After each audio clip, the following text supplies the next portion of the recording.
while the outsourcing of jobs from north to south, from east to west, while a lot of that was a dominant trend in the late 20th century, the biggest challenge to workers in countries like mine today is technology.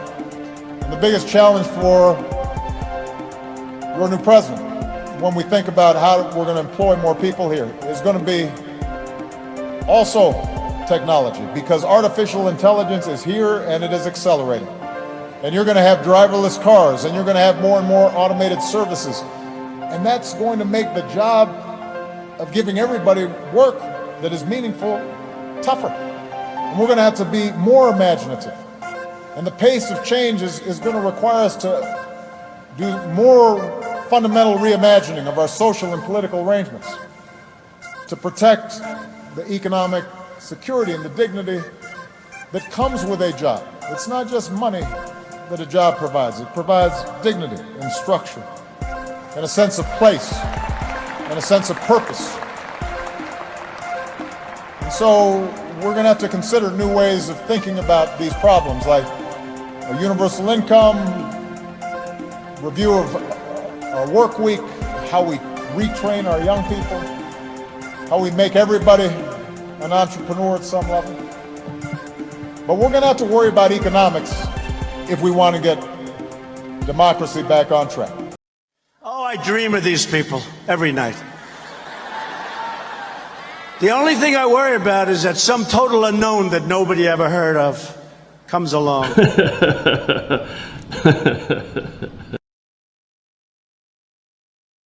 I was just at Exeter. I graduated from high school there in 1992. How many of you knew that? I went to high school here in the States.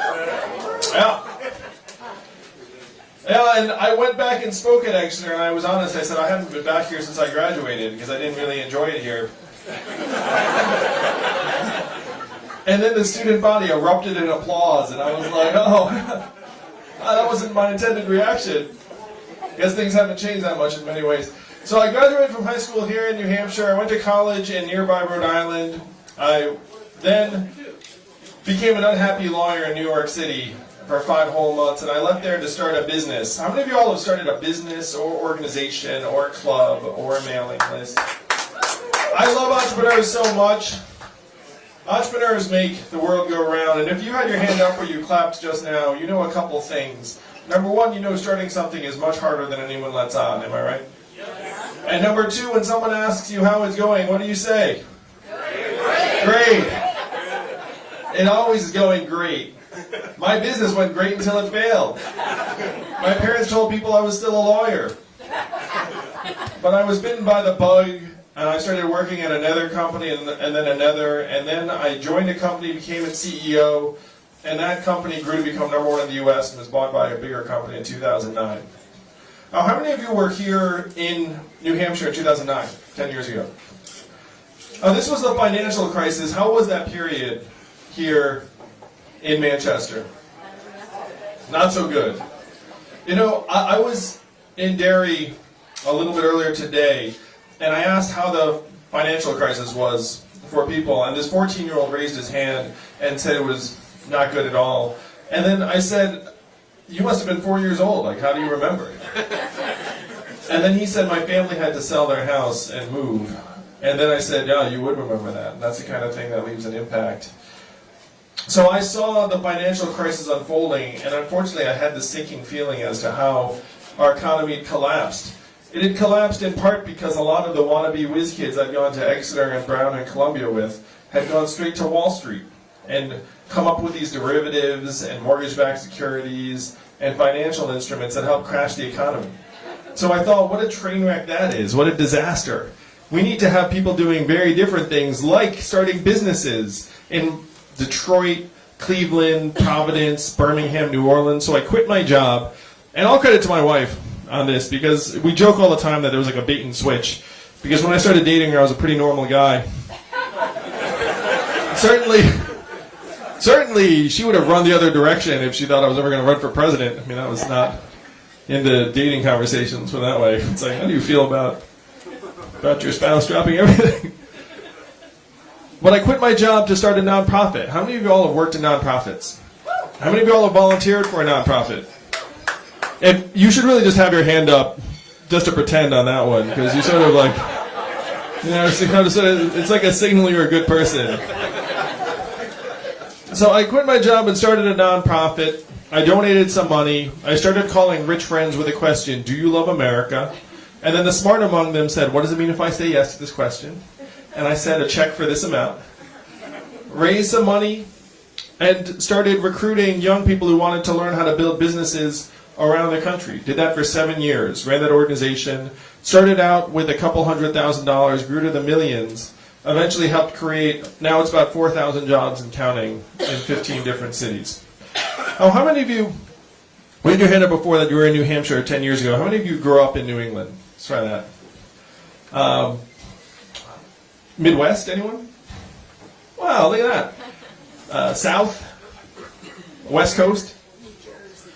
So I grew up in upstate New York, and then I went to high school here in New Hampshire, and then college in New England. So I had never been to Ohio, Michigan, Alabama, Louisiana, Missouri, all these places that Venture for America was operating.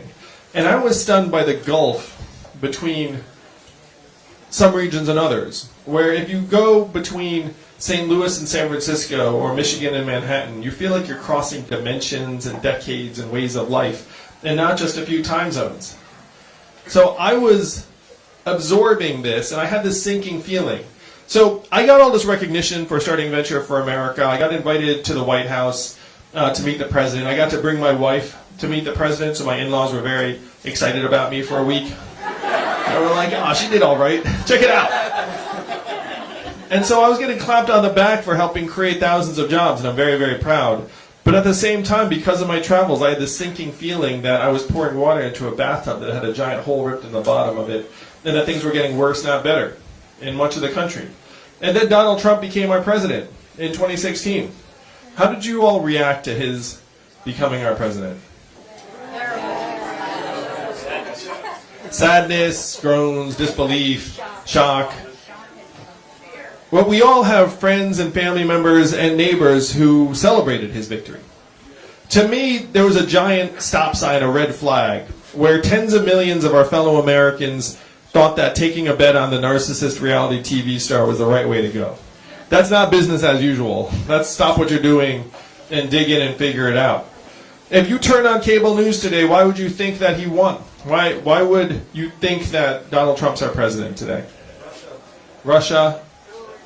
Hillary Clinton, Facebook, racism perhaps, FBI, emails, all mixed together.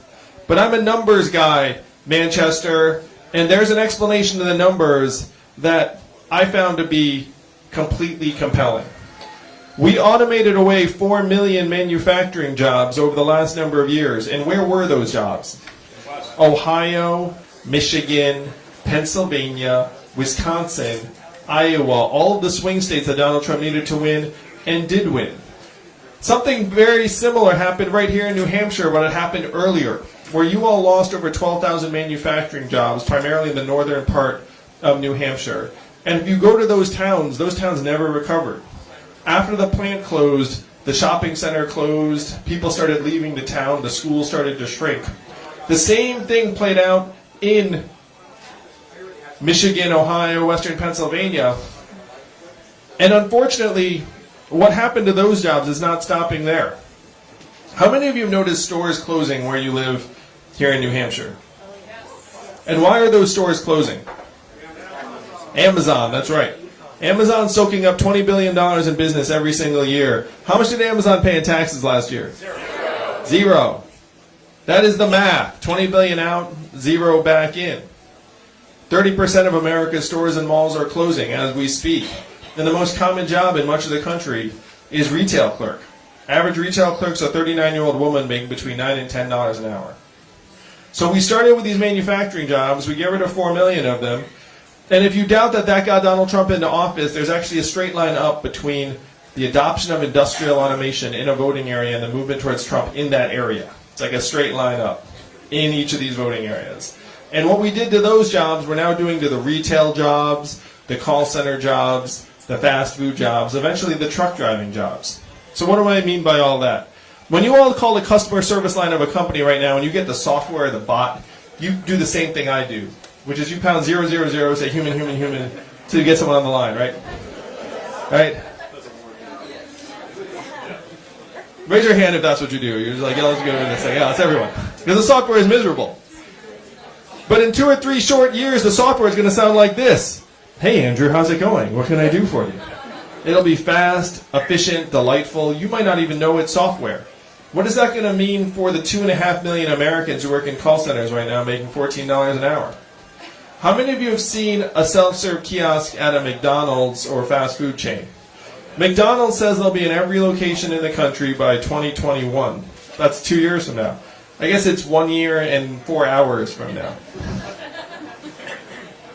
And what they're doing in the front of the house, they're now moving to the back of the house with robot burger flippers and fry cookers and the rest of it. Rubber will really hit the road when the robot trucks start hitting the highways in earnest. How many of you know a trucker here in New Hampshire?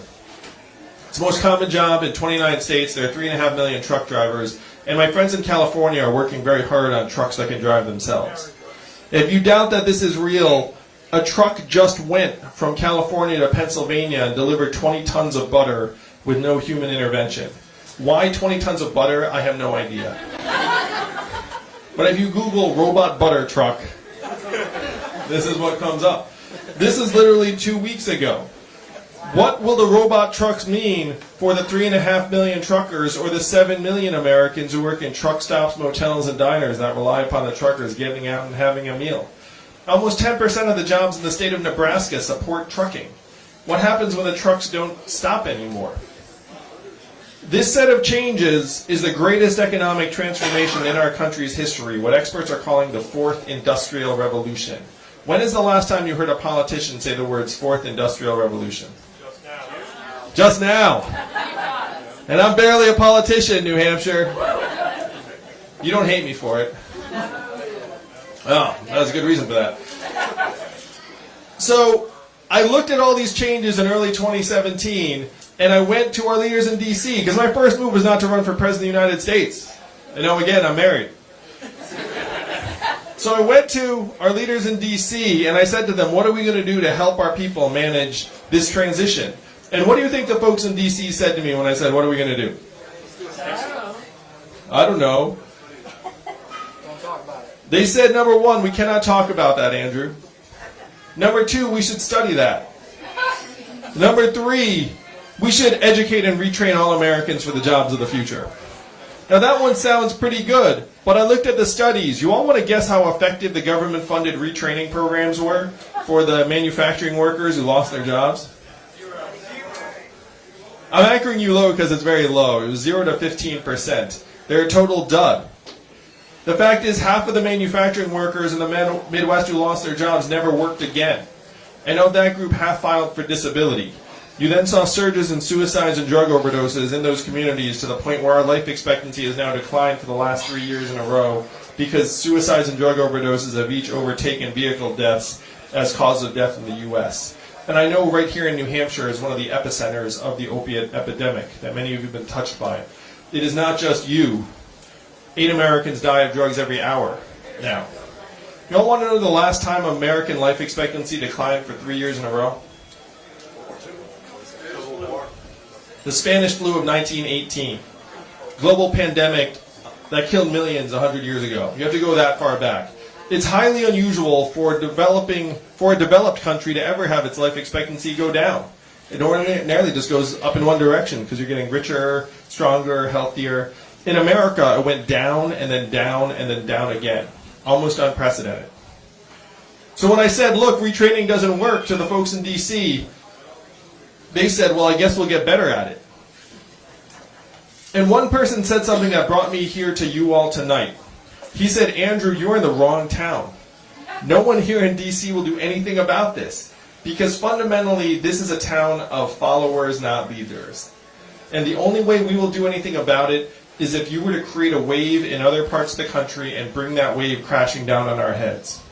And I said, challenge accepted. I'll be back with the wave in 2 years. So that is why I'm here with you tonight, because New Hampshire, you are the wave.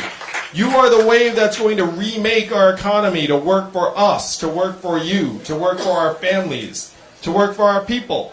I love campaigning here because you are among the most powerful people in our country today. It does not feel like it because you're just living your lives, celebrating New Year's, going out with friends. But I did the math. Do you know how many Californians each of you is worth? 1,000 Californians each. So you look around this group, let's say there are 100 of us. That's 2.5 football stadiums worth of Californians. That's the power in this bar tonight. Again, some of the most powerful people in our country today. Most of your fellow citizens look up and they see our government as a set of pipes that's been overrun by lobbyist cash, just stuffed with millions and millions of dollars, and there is nothing they can do to change it. They are right. There is nothing they can do to change it. You know the only people in the country who can flush the pipes clean? You. You are the only ones. There is no other New Hampshire. This is it. So the question is, what are you going to do with that power? What vision are you going to take to the rest of the country? Now, if you're here tonight, at some point you heard there's a guy running for president who wants to give everyone $1,000 a month. And I know the first time you heard it, you were like, ha ha, that's a gimmick. That will never happen. That's too good to be true. But this is not my idea, and it's not a new idea. Thomas Paine was for it at the founding of our country. He called it the citizen's dividend. Martin Luther King, whose son I had the privilege of meeting with in Atlanta, fought for it in the 1960s, and it is what he was fighting for when he was killed in 1968. The guaranteed minimum income for all Americans. It was so mainstream, 1,000 economists endorsed it in the 1960s, including Milton Friedman, one of the patron saints of libertarianism. And in the early 80s, one state passed a dividend where now everyone in that state gets between $1,000 and $2,000 a year, no questions asked. And what state is that? Alaska. And how does Alaska pay for it? Oil. And what is the oil of the 21st century? Data, technology, AI, self-driving cars and trucks. A study came out that just said that our data is now worth more than oil. How many of you saw that study? How many of you got your data check in the mail last month? We laugh, but if it's worth tens of billions of dollars, where are the data checks going? Facebook, Amazon, Google, and the mega tech companies that are paying zero or near zero in taxes. That is the game, New Hampshire. Again, Amazon, 20 billion out, zero back. And main streets shut down around the country. Rural areas in particular get depleted. Kids feel like they have to leave their community or their state to access the kind of opportunities that they want. And the biggest winners in the 21st century economy pay nothing in return. So in that context, the $1,000 dividend would actually help build a trickle-up economy and make our communities and families stronger. After I'm your president and you have this dividend in your hands in 2021, where will the money be spent in real life? How would you all spend it? How much of it would stay right here in New Hampshire? Not all of it. A little bit of it would float up to the cloud. You might get your own Netflix password instead of passing the same one around. But most of it would stay right here in New Hampshire. It would go to car repairs you've been putting off, and daycare expenses, and Little League signups, and local nonprofits, and religious organizations. It would make us all stronger, healthier, mentally healthier, improve our stress levels, our graduation rates. You can all make this happen. You must make this happen. Because in the context of this economic transformation, we're all in a race that more and more of us are going to lose. Right now we're confusing economic value and human value in this country, where we say whatever the market says we're valued is correct. And I'm here to say that that is 100% wrong. And the example I will use is very close to home. My wife, Evelyn, right now is at home with our 2 boys, one of whom is autistic. How much is her work valued at every day? Zero. And we know that's not right. It's not just her work, it's the work of caregivers and nurturers and volunteers and coaches and mentors and artists to a large extent journalists, because we're zeroing out journalism in this country. 2,000 local newspapers have closed over the last number of years, and it makes it very hard to have a functioning democracy if you can't get any information about what the heck is going on in your community. The market is zeroing out more and more of the things that we value most in our lives, and that's just going to accelerate. I am friends with some of the leading technologists in our country, and here's what they say to me. They say, I've been to the lab, I have seen artificial intelligence in action, and when it comes out, it is going to be more disruptive than anyone believes. You know how that conversation never goes? I have been to the lab, I have seen artificial intelligence, and everything's going to be fine. That's not the end of that thought.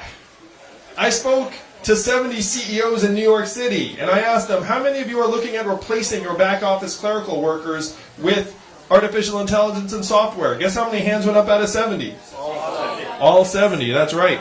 The fact is you could fire any CEO who did not have his hand up. It was generally guys too. Because that is the system we have built. We have built a system where everything revolves around capital efficiency, and it is grinding us up. It is tearing us apart. It is turning us against each other. This is what you must reverse. You must disentangle economic value and human value and say that we have worth because we are Americans, we are human beings, and this is still our country. Am I right?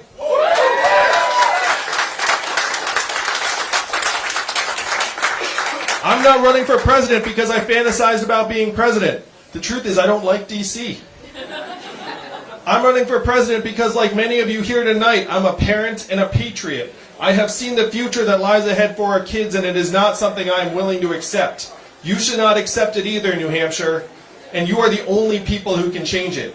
You are the only people who can rewrite the rules of the 21st century to work for you, to work for your children. If you are a young person in this country, I apologize to you on behalf of the adults, because we have left you an awful mess. If you were born in the 1940s in this country, well, congratulations, that's a pretty good run already. If you're born in the 40s, that means you're out at a bar. But if you were born in the 1940s in the United States, there was a 93% chance that you were going to be better off than your parents. That is the American dream in action. That is the American dream that brought my family here. If you were born in the 1990s, which is many of you, you're down to a 50-50 shot, and that number is declining quickly. That is what got Donald Trump elected. That is what we have to change. We put this dividend in place. It allows us to look our kids in the eye and say we did everything we could to help leave you a country that will work for you and that we will still be proud of. Donald Trump became our president because he had a very clear message. He said he was going to make America great again. What did Hillary Clinton say in response? America's already great. Remember that, Manchester? It's been a long several years. It's about to end, though. The time is about to end. Hillary Clinton said it was already great, and that message did not work because the pain and the problems in our country are real. We are experiencing record high levels of stress, mental health problems, student loan indebtedness, drug abuse, suicides. We have to start measuring our economy by how we're actually doing. We're getting beaten over the head with these phantom measurements about our economy. And what are they? What are the big ones that they're always blaring at you? Stock market prices, GDP, and headline unemployment, right? They're saying things are great, things are great, things are great. And you're like, why do they not feel great? Because they're not great. So GDP is a measurement we made up almost 100 years ago. And the inventor said this is a terrible measurement of national well-being and we should never use it as that. Here we are 100 years later following it off a cliff. Robot trucks will be great for GDP, be very, very bad for lots of Americans. Stock market prices, the bottom 80% of Americans own 8% of stock market wealth. The bottom 50% own essentially zero. So you're talking about a measurement that corresponds just to the top band of Americans. And headline unemployment doesn't include the fact that many of us are doing 2 or 3 jobs to get by.